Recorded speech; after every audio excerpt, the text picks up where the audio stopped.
Okay, I'll get started. Hey, I'm Ryan LaBouve. That's LaBouve rhymes with the cove, the grove, the stove. And today we're going to talk about hunting before day zero. So a little bit about me. I'm a founder of Startup Security, and in my free time I like to do disaster recovery, storms not hard drives. 2 weeks ago, when I should have been prepping for my slides, I was out helping a bunch of farmers with some tornado damage, which kept me up late finishing my slides, which I did mercifully early because I'm a responsible adult. So what do I do at Startup Security? We secure the tools, technologies, and companies that are building the future we want. In practice, that means helping Series A, B, and C startups go from nobody does security to somebody does security. Also in practice, we do quite a bit of security observability and research. So my background, I started as a software engineer. I was then tricked into becoming an SRE, which is like a mix of software engineering, DevOps, and sysadmin. It's like keep the software running even though you don't know how, which is a lot of fun. And eventually that led into doing more and more security work into what I call security observability and doing making tools for that. So how I operate, and this is going to come through with the presentation, I prefer to go first principles up, not big tools down, meaning let's understand the problem, not just throw tools at the problem. I love open source tools, so I love looking at other people's projects and reading their code and using their tools, even though it can be painful to do and set up at times. It's great to be part of that community. And then I am powered by curiosity and shameless iteration, so we'll see lots of mistakes, and there's probably some in the slide deck, but that's okay. Also, all the slides, the code, and a range that I put together so you can play with some of the things we're going to talk about. It's available on my GitHub, which I'll link to. Also about me, there will definitely be spelling errors here. I'm sorry, I did my best. So today's agenda. My main argument is understanding the fundamental signals from Linux gives us an insight to compromises on our systems and networks. We're going to start with a story about how I learned about signals before I knew what signals of compromise were. And then we're going to talk about some philosophy of tactics of using signals of compromise to hunt for vulnerabilities, and then a bit of a conclusion. So what are you going to get out of this? If you're a beginner or intermediate, I hope that you'll get a better understanding of the signals available to you on Linux and how you can increase your situational awareness with what's happening on your systems. And if you're more advanced, I want to convince you that having the ability to ask specific questions in your systems, in your networks, without relying on big tools is a superpower. And I'll show you a open source tool stack that we use to do that. And you can use either tools that you find, or you can swap any one of them out, really. So also, this is a picture of my hotel room. As I was preparing this talk, there's probably 4,000 or 5,000 pages worth of material, reference material that I study for this topic. I'm not going to cram it all in the slides, so my goal here is to pique your interest and to give you some next steps like pointers to other information so you can understand what you might be interested in, not comprehensive coverage. Also, big thanks to the organizers. I appreciate the opportunity to speak about this. Okay, let's get into it. So how to accidentally discover a 0 day. And for the definition, a 0 day is a vulnerability that has not been disclosed publicly. Some important parts about this: there's usually no patch available because nobody knows about it, and there's no way that you can track this, like see if my system's affected, because none of our tools are able to detect it yet. So I made up a client to redact any sensitive information here. Let's say we're talking about Hyperion Corp. Thank you, Logo AI, for this lovely icon. So the goal for this client, there was a critical service that had no firewall. And because it was so critical, we wanted to start securing it. And so the key is it's critical and it cannot go down. If this service goes down, the whole infrastructure crashes. So how are we going to bring up a firewall? Well, we need to understand the service. We need to understand the expected traffic, and then we need tools to observe the traffic. And so being at Startup Security, I'll tell you a little bit about startups. Specifically in hypergrowth, this is after you have users, investors give you buckets of money and say, cool, your only problem now is growth. Don't worry about anything else. Hire as many people as you want, spend as much money as you want. And the thing about that is growth means more than everything, including security. And when people go down this route, microservices are a popular choice. I'm not here arguing that they're the right choice. They're just a popular thing in architecture you'll find. And I'll give you some bad leadership napkin math on this. If you're like, okay, we've got these big problems. And if I can break them down into 1,000 small problems well articulated that comprise my problem, I can hire one team to solve each problem and go really fast. There's obviously some practical differences to how that ends up working out, but that's our environment for context. And so again, microservices, we expect them to do one small thing. We expect that some traffic is going to go to our users and back to our services, and there's going to be some traffic that's north and south traffic, and some traffic is going to go east to west, meaning our services are talking to each other. And it's not uncommon for large companies to have hundreds of microservices. So our story, here's our infrastructure that we can use to kind of understand the situation. There's a load balancer. There's a few front-end services like the website, the order portal, the admin tool. We expect users to be talking to these services. And then there's a few back-of-the-house services like the service that's sending our email, the service that's doing our user and authentication flows, which we'll call RBAC, our role-based authentication control. I'll say RBAC almost uncontrollably, and I mean users and authentication service, and then metrics.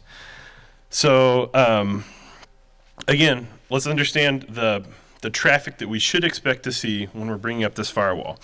We should expect to see service-to-service traffic, meaning our order portal says, hey, can user 1 delete order 7? We should see maintenance traffic, meaning if a system administrator comes in to troubleshoot, maybe they're using teleport to shell in. We should see deployments. We should see system-level updates. Okay. And then to understand what the service does, like I said earlier, it is used to figure out which actions people can perform. This is why it's so critical.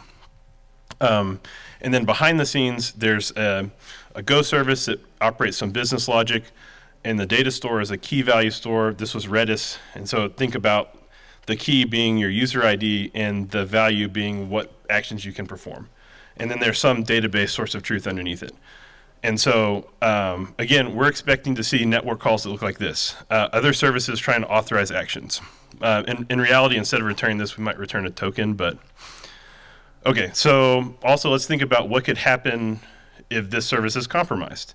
So if you poison the Redis cache, we can authorize users to take actions they shouldn't be able to take. Depending on how we've compromised the service, we might be able to exfil some of the data either from Redis or from the database. And depending on the network, we might be able to move laterally within the network. Anyways, okay, so we know what the service is. We know what our goal is of bringing up this firewall. So what are we going to do? And we have this this idea that we can look at TCP traffic. We can ignore UDP and ICMP, and we can count some very simple details about this traffic to get a really good understanding of who should be talking to this host right now. We can use that to derive our firewall configuration, turn it on without breaking anything. And again, just quick primer on TCP. In order to establish a connection, it's a three-way handshake. The host sends a SYN packet to your destination. Your destination sends a SYN ACK or synchronized acknowledgement, and then your server acknowledges that, and that's how you create a connection. So by counting these really small details in bulk about these connections, we should be able to understand the traffic that's coming to the server. And so a common thing, if you're doing this on a physical network, you might use Wireshark. Since this is a service running in the cloud and we have access to TCP dumps, maybe a little bit easier. There's also this world where we could use something like libpcap, which is what powers TCP dump, to have a program we write kind of reason about and track what the data is coming in, instead of having to track it and then process it. And then one of the things we discovered in this project, and one of the things you'll find that I'm a very big fan of, is eBPF, which is Extended Berkeley Packet Filters. This is really cool. It is a way that you can run user code in your kernel. And We'll explore what that means in a minute. So we built this agent. It tracks syntax, and we had a configuration that looked pretty good, but we noticed something weird. There was no reason this service should be talking to users as much as it was. Originally, that would have made sense because people could be authorizing directly to the service, but as we continue to refactor this infrastructure, that didn't make sense anymore, especially at the levels we were seeing. And then also, we noticed that this service was talking to other services that it shouldn't be talking to, because it shouldn't be talking to the email service. At this point, the network allowed service-to-service communication carte blanche because it's a service. They should be able to talk to each other. They didn't have any granularity. But sus traffic plus forensics, we found something very wrong, which is why I think signals of compromise are so interesting. And so zooming out, what we ran into was a signal that we observed that ended up being a signal of compromise. So, and the small signal revealed quite a bit about a system. And so some of the classical axes for signals of compromise is signature-based detection, which is I see a file name that matches something it shouldn't. Threat intelligence databases, which is just a compendium of these type of things. Behavior analysis, looking at how a system operates, or some type of complicated data-based learning that's based on behavioral analysis. But the more I thought about this, it really reminded me of one of the conversations that I know from SRE land, which is the difference between monitoring and observability. And so monitoring, and it's a nuanced difference. Monitoring is I can collect exhaust from my system. But observability is I can understand the system based on certain events that I see happening, maybe as part of that exhaust, maybe as something else. And so one of our goals has been to have this idea of nimble security observability. And one of the core things that we always talk about is the ability to use the smallest signal possible. It's hard because I don't know the right word for this. Like we've used big signal versus small signal, complex versus fundamental, molecular versus atomic. But I'll give you some examples here. Let's look at what would it mean to use a big signal of compromise. So a big signal of compromise is not so much an event. It's a series of, it's a complex situation. It's a circumstance that you find your system in. So some examples of this, let's say we're using like normal signals of compromise to detect something like Cobalt Strike, C2, pretty popular tool for doing crime and stuff. So something that we often would look for, right? So pulling from Red Canary and just looking at some of the popular ways to detect this, patterns in named pipes, finding specific patterns of process execution, finding specific patterns in things that we find in command line processes. And the problem with this, and again, this is a tool, it's not saying it's a bad tool, but a problem with this is it's a game of cat and mouse because like, your regex catches naughty process.exe, like rename it, it's like, boom. So that's where I like to think about this kind of inverted is what is the smallest signal we can look for and detect a problem. And so let's think about the same thing, looking at command and control systems. What are they trying to do on our system? And so, and one of the things, and so what I'm wanting to figure out is what events can I use to describe the things that it's doing? And so what is it doing? It's doing some amount of data exfiltration, maybe encrypting your data for ransoming it, maybe moving laterally within your network, privilege escalation, all kinds of bad things. But let's focus on looking at trying to find something that's doing data exfiltration, which is just moving your files. And it's worth noting, people can be very sneaky about how they move your files. Here's an example of somebody sending out data through DNS tunneling traffic. Like you have to look for, that's why it's so hard to use these big signals. But if we zoom way in, what small signals do we have from a system level to help us detect that our files are moving? And we have the file system and the network. How do we interact with these? System calls. And the system call is a API that user space can communicate with the kernel to do things on the metal. And so your your files don't move if you don't engage with these calls. It is how your system works. And so it is a very small signal, and it is a single source of truth we can look at. And so how can we snoop around at system calls? And so going back to eBPF, we can use this to probe certain calls and get, and we can collect data on them with, I'm using Prometheus here, visualize them with Grafana, and query and compose them with Prometheus again, which I'll show you. So again, eBPF for snooping system calls. There's different probes you can set up in, well, I'll just show you one in a second. It'll be easier to understand. So how do we use this, though?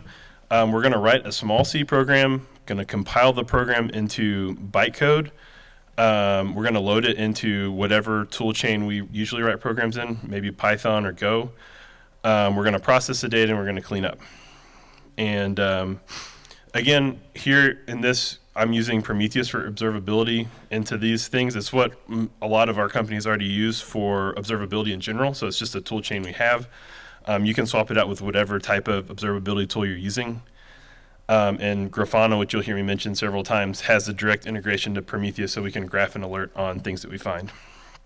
And another important thing to mention is anything you use really needs the ability to filter, aggregate, and calculate rates and quantities across your data, and ideally in multiple dimensions. And so let's talk more about file access. So how can we detect that somebody is trying to exfil files from very small signals? Worth noting, this is focused mostly on Linux, or exclusively on this talk's exclusively focusing on Linux. And this is a little bit hard because everything's a file in Linux. Your directories are files, devices are files, processors are files, everything's a file.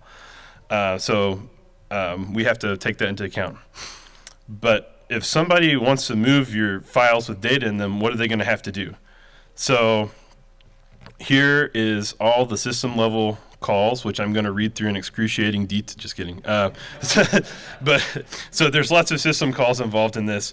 Filtering it down and looking at the ones that are used to access data with a tool like CAT, we see 5 suspects, and filtering down even more, similar to how we use SYN and ACK. Every time you read data from a file, you have to use read. And so very easily we can set a probe up on read and say, I want to count every time a PID reads from a file. And so we can figure out, okay, our web server is reading a lot of files. This is normal. But not malware.bin is also reading a lot of files. This is not normal. So you can start to see a lot of really interesting things from our system in a very small way, because storing this doesn't take up a lot of data either. And so again, we can go through a similar exercise to figure out weird file access patterns, unexpected file modifications, file creation and deletion. These are all really easy to understand with system calls. And same thing in the network with eBPF. So again, as you might imagine, networking is very complicated. And the number of system calls used to do it is also extremely long. You're creating sockets, you're connecting to them, binding them, listening to them, you're doing all kinds of stuff. But going into the most common way that traffic's coming in and out of our servers, there's actually 1 to 2 network calls that we really care about, specifically this connect one. So anytime this SYN and ACK dance happens, we can spy on what's happening with connect to get really interesting data about what's happening on our systems. So let's see this in action. And I'm going to show a very high-level demo of this. I also have it in GitHub, so you can run it on your computer and complain when something in the Clang compiler breaks, because it's very hard to do. But I tried to make this, so it's running in Ansible with Vagrant, and I try to extract a lot of this out so you can actually play with this on your own. But let's say our goal is this is like the Hello World example for eBPF stuff. I'm calling it Catastrophe, and we just want to see, I want stats on when new PIDs are created, and I want to visualize and query that data. And so we go in and we write a eBPF code, and so this is a restricted C code You can go and copy and paste these from all over the internet. There's lots of good examples to start from, and I'll upload a lot of examples to the repo. But here you'll see it's just creating a pipeline that we can talk from the kernel to our program through an eBPF map. In our program, all we have to do is load this, probe the call we want, which in this case, sysclone is the one that's responsible for creating new PIDs. And then every time that call, every time we detect that getting called, we just increment our counter, which we do here. And we could collect more data too, but we run it on our server, and we can start seeing new PIDs getting created in Prometheus. We can query them, and also to know that it's working, here's a program I just wrote that should create 1,000 PIDs, right? And so with maybe 30 lines of code, we have a really cool way to track and see that there's large spikes of things happening on our system. And you could optionally set up alerts on this. And so this is kind of a contrived example, but I want to give you the idea of how easy it is to probe these different calls, and we can ask some really complex questions in our system. And then a few questions I would have if I was sitting and listening to this is, how would I know which system calls I could observe? In each system, there is something, and this is from Ubuntu. We can look at all the system calls, and we can also use something called strace, which you can execute any program just to see what it does and look at the system calls involved in that, and so you can use that to kind of base your research on. Anyways, like I said, all this code with luck will run in on VirtualBox with Vagrant. I set up with Ansible, Prometheus, Grafana, so you should be able to go play around with it if you want. If you're interested in the nuts and bolts of this, please reach out to me. It's something I spend way too much time on, and I find it extremely fascinating, even though I know it's not like, how would you say? It's not going to be like YouTube top 5 videos snooping on syscalls, but I think you can do some really cool things with it. Cool. So let's go through a few conclusions here. The bigger and more abstract our tools get, the more we lose touch with our systems. This is especially true in the world of containerization, virtualization. I mean, your code's running in a hypervisor, on a VM, in Kubernetes, on a container. It's really hard. I remember when I started, I was moving an HTML file with FTP to another computer that was across the room, right? And so I think the bigger and more abstract our systems get, it's more and more important that we understand how to observe them. Also, the tools that I use here are not big tools that cost thousands and thousands of dollars a year. They're all open source, and so we can use tools to get insights. We don't have to we don't have to say like, I can't get this cool information from my system because I can't afford X, Y, or Z. These are all tools that are available to us if we're willing to deal with a little bit of pain in setting them up and learning how to use them. And then observing small signals can help us solve big problems. Again, we happen to discover some vulnerabilities with this, but also helping us objectively stand up a firewall and know what data is coming in and out of our system, and being able to communicate to our stakeholders that we're not going to break production based on this data that we've observed is a superpower too. So not just hunting ghosts, but also for doing normal things. My security observability stack of choice is eBPF, Prometheus, Grafana. And then I really believe eBPF is a really neat technology. A lot of the big tools that you know and love or hate use it under the hood to get this type of observability data. But eBPF is also evolving at a rapid rate, both in terms of what it can do and the tool chains available. It solves really interesting problems in the networking space for things like Kubernetes. And you can do things with not just observability, but doing things at a really low level. Earlier I said big signals is a cat and mouse game. Small signals is a ghost hunt, so please be careful because you can get nerd sniped really easily looking for ghosts. And finally, happy hunting.